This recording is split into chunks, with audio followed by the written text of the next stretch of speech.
আমি আমি আপনাকে বিধানসভা ইতিহাসে এরকম ঘটনা খুব কম ঘটেছে। সেই কলঙ্কজন অধ্যায় আর রিপিট করবেন না। ঠিক আছে, ঠিক আছে।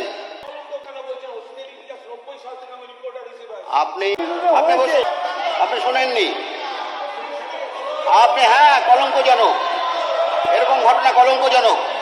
তা আপনি আপনি আমার কথা শোনেননি? ওখানে ধাক্কাধাক্কি হচ্ছে, আমি দেখেছি। হ্যাঁ,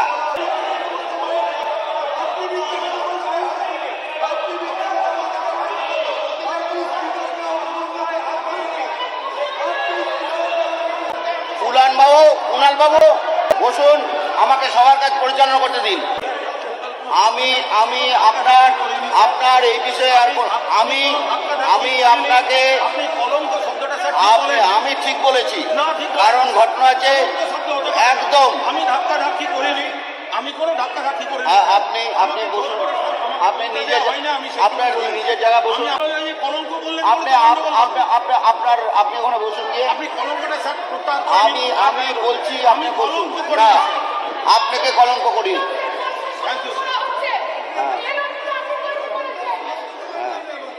আপনি বসুন, মাননীয় সদস্য, আপনারা বসুন। গতকালের পর আজ ফের রাজ্য বিধানসভায় তুলকালাম কাণ্ড। চচ্চড়িয়ে বেড়েছে উত্তেজনার পারদ। ঘটনার কেন্দ্রবিন্দুতে মমতা বন্দ্যোপাধ্যায় শিবিরের কালীঘাটপন্থী বেলেঘাটার তৃণমূল বিধায়ক কুণাল ঘোষ। গতকাল ঋতব্রতপন্থী বিধায়ক তথা বিরোধী শিবিরের অফিসিয়াল মুখ্য সচেতক আখরুজ্জামানের সঙ্গে বাগবিতণ্ডায় জড়িয়েছিলেন কুণাল ঘোষ, এবং তারপর তাকে টেনে ইজড়ে চ্যাংদোলা করে বিধানসভার ওয়েল থেকে বের করে দেওয়া হয়।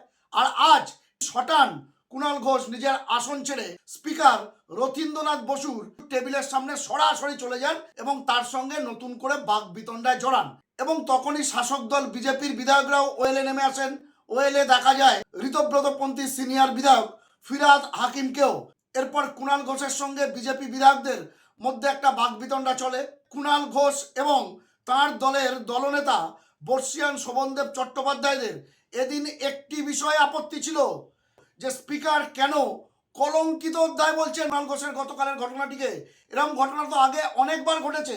এর পাশাপাশি কুণাল ঘোষকে গতকাল আত্মপক্ষ সমর্থনের সুযোগ দেওয়া হয়নি বলেও দাবি তোলেন শোভনদেব চট্টোপাধ্যায়। এবং আজ সেই জায়গা থেকে ফের নতুন করে তুলকালাম কাণ্ড বা উত্তেজনা ছড়ায় বিধানসভার অন্দরে। বিষয়টি নিয়ে আমি বিস্তারিত আসবো। কুণাল ঘোষ এরপর প্রেস কনফারেন্স করে কি বলেছে সেটাও আপনাদের শোনাবো, কিন্তু তার আগে এক নজরে গতকাল কি ঘটেছিল কুণাল ঘোষকে কেন্দ্র করে সেই ছবিটা আরো একবার আমরা দেখে নেব। বিভাগের ভারপ্রাপ্ত মন্ত্রী ও শুভেন্দু অধিকারী, প্রতিমন্ত্রী বিশাল লামা প্রত্যেক বাজেট বিবেটের 2026-27 অর্থবর্ষে যে বাজেট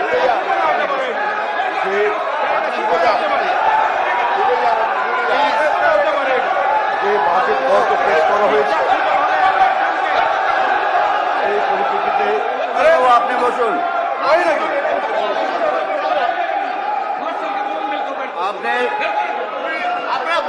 বসুন,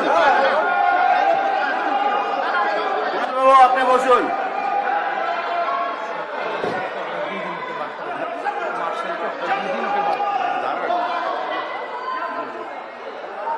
এই কুণাল বাবু এখানে বসুন, কুণাল বাবু এখানে বসুন। কুণাল বাবু আপনি যদি না বসেন তাহলে আমি বার করে দিব, কিন্তু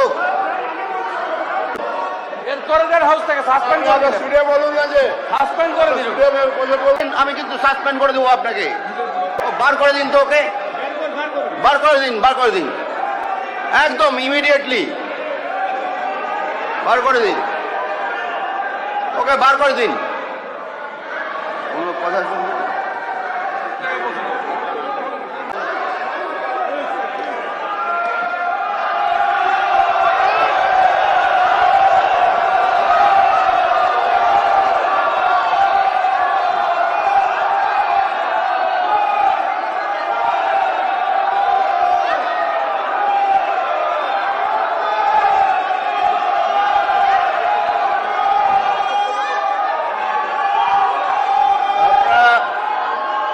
তো এটা ছিল গতকালের ছবি, এবং গতকালের জন্য স্পিকার কুণাল ঘোষকে সাসপেন্ড করেছিলেন।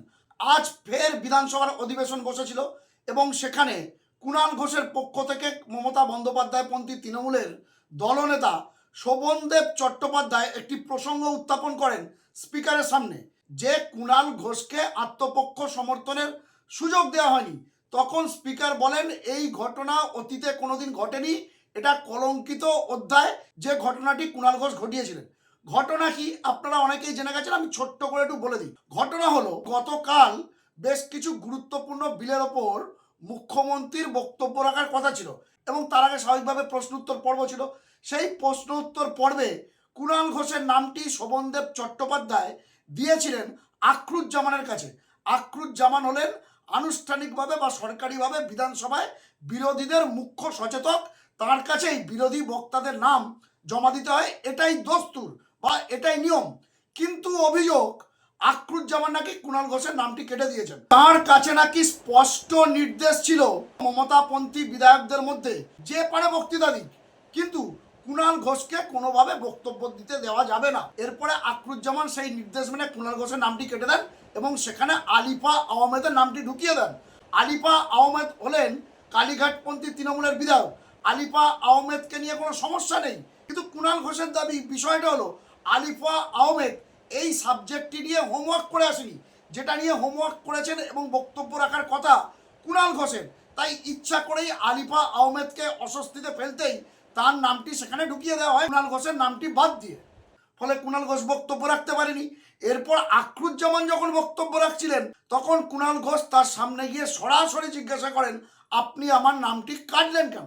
মন্ত্রী আপনি আমার নামটা কেটেছেন ও শুভেন্দু অধিকারী, আপনি আমার প্রতিমন্ত্রী নামটা বিশাল কেটেছেন লামা কেন? আপনি আমায় বলতে প্রত্যেক দিচ্ছেন না বার্ষিক কেন? ডিবেটের 2026-27 এবং এই বিষয়টিকেই আজ ফের উত্থাপন করেছিলেন কুণাল ঘোষ এবং এবার তিনি সরাসরি স্পিকার রথীন্দ্রনাথ বসুর সঙ্গে তর্কাতর্কিতে জড়িয়ে পড়েন। রথীন্দ্রনাথ বসু বলেন, কালকে আপনি যে ঘটনাটি ঘটিয়েছেন সেটা বিধানসভার ইতিহাসে কলঙ্কিত অধ্যায়, এবং এই কলঙ্কিত কথাটাতেই আপত্তি কুণাল ঘোষ, শোভনদেব চট্টোপাধ্যায়রা। তারপর কি ঘটলো সেটা তো আপনাদের শুরুতেই দেখালাম। যদিও আজ বিষয়টিকে কোনোভাবে সামাল দেওয়া গিয়েছে, নতুন করে কুণাল ঘোষকে সাসপেন্ড করেননি স্পিকার। এরপর কুণাল ঘোষ বিধানসভাতেই পুরো বিষয়টি নিয়ে প্রেস কনফারেন্স করে ঠিক কি বললো শুনবো। শোভনদেব চট্টোপাধ্যায় আমার নাম দিচ্ছেন আর আখরুজ্জামানরা নাম কেটে দিচ্ছেন। অর্থাৎ বলছি, আজকে আমাদের দলনেতা শোভনদেব চট্টোপাধ্যায় একটা পয়েন্ট অফ অর্ডার তিনি তুলেছিলেন যে মাননীয় স্পিকার, গতকাল কুণাল ঘোষকে যেভাবে বার করে দেওয়া হলো তাকে কোনো আত্মপক্ষ সমর্থনের সুযোগ দেওয়া হয়নি। মহামান্য স্পিকার তিনি বললেন যে গতকালের ঘটনা নিয়ে কোনো আলোচনা আজ হবে না, কিন্তু তার সঙ্গে স্পিকার একটা শব্দ যোগ করলেন যে গতকাল যে কলঙ্কজনক ঘটনা ঘটেছে। সঙ্গে সঙ্গে আমি সেটা অবজেকশন দিয়েছি যে মাননীয় স্পিকার, আপনি কলঙ্কজনক কথাটা ব্যবহার করতে পারেন না, কারণ আটকানো হচ্ছে আমাকে, বাদ দেওয়া হচ্ছে আমার নাম, আমি প্রতিবাদ করতে যাচ্ছি, আমার উপর দমন পীড়ন চলছে, আপনি বলছেন কলঙ্কজনক। কলঙ্কটা আমাকে বাদ দেওয়ার যে খেলাটা হচ্ছে, চক্রান্তটা কলঙ্কের। তখন স্পিকার বললেন, না আপনি ধাক্কাধাক্কি করেছেন। তখন আমি তীব্র প্রতিবাদ করে বলি, বিভ্রান্তিকর কথা বলবেন না। আমি কারুর গায়ে, এমনকি কোনো ডেস্কেও আমি স্পর্শ করিনি, কারুর কোনো মাইক স্পর্শ করিনি, কারুর কোনো শরীর স্পর্শ করিনি, উল্টে আমাকে এসে অ্যাটাক করা হয়েছে।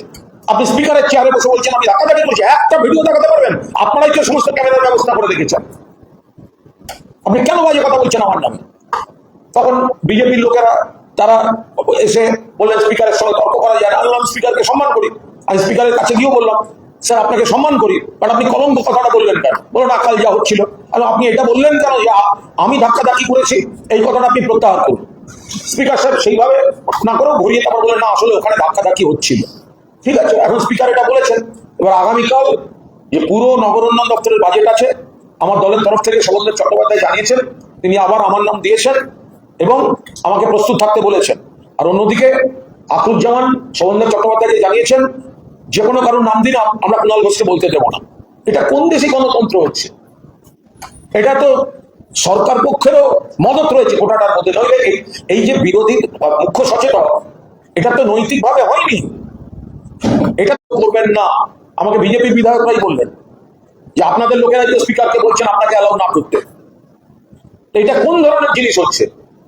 আমি একটা ইলেক্টেড এমএলএ, আমার বেলেঘাটা কেন্দ্রের জন্য এমন কিছু বলার আছে, সারা বাংলা তৃণমূল মানে নির্বাচিত, সেখানকার মানুষ জানেন যে আপনাদের এমএলএ তার এলাকায় ঘুরছে না, এখানে কার বাড়ি কার হোটেল বিজেপির এখানে পা চেটে বেড়াচ্ছে, বিজেপির দালালি করে বেড়াচ্ছে। তার জন্য ভোট দিয়েছিলেন আকরুজ্জামানকে?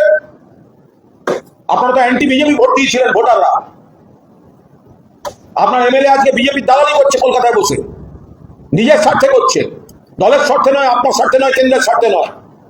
আর আমরা বলতে চাইছি আমাদের কেন্দ্রের স্বার্থে, বাংলার মানুষের স্বার্থে। বিজেপি চাইছে না বলি, শক্তিশালী বক্তারা বলুক, টার্গেট করে ব্লক করে দিচ্ছে। কালকে আবার ব্লক করবে। আমার গলাটা একটু ভেঙে আছে, নইলে আমার মাইক লাগতো না হাউসে। কিন্তু যেটা করছেন এনারা, একটা বক্তৃতা না করতে পারলে জীবন ব্যর্থ হয়ে যাবে। কিন্তু আমি একজন বিধায়ক, এখানে আমি শোভনদাকে জিজ্ঞেস করলাম আজকের কোনো ডেভেলপমেন্ট কি, তখন শোভনদা বিমানদা ছিলেন, দুজন বর্ষিয়ান নেতা, ওনারা বললেন আমরা একটা অবজেকশন দেবো যে কাল তোমাকে আত্মপক্ষ সমর্থন করতে দেওয়া হয়নি, আমরা একটা পয়েন্ট অফ অর্ডার তুলবো। তখন সামনে আকরু চলে এসেছিল, আমি বললাম আমি কিন্তু তোমায় কোনো অপমান করিনি। আকরু বললো তোমার সঙ্গে দাদা আমার কোনো ঝামেলা নেই, কোনো অপমান করেনি, কিন্তু আমার উপর ইনস্ট্রাকশন আমি কি করব, আপনার নাম দিতে আমাকে বারণ করা হচ্ছে। তখন আমি বললাম কে বারণ করেছে? বললো তো ববিদা জাভেদদা। তো ববিদা বললো আমি একবারও বারণ করিনি। বলে ববিদা একটা অন্য সিটে বসলো, ববিদার সিটে না, সেখানে আমাকে ইশারা করলো, আমি ওর পাশে বসলাম। তখন বলো মাথা ঠান্ডা করো, এটা আলোচনার মাধ্যমে মেটাতে হবে। কিসের আলোচনা? তোমরা তোমাদের বক্তাদের দেবে, আমাদের থেকে আমাদের বক্তা যাচ্ছে, তোমরা আমার নামটা কেটে দিচ্ছ। এইসব আমি কার সঙ্গে কি আলোচনা করবো? কিসের আলোচনা হবে এটা? আমাকে ভয় পাচ্ছে মমতাদের সৈনিক, তৃণমূল কংগ্রেস এবং যারা পাওয়ারফুলি হাউসটা চালাতে চান। শোভনদেব চট্টোপাধ্যায়ের নেতৃত্বে ঐক্যবদ্ধ তৃণমূল যদি ঠিকভাবে চালাতে দিত তাহলে সরকারের অসুবিধা হতো।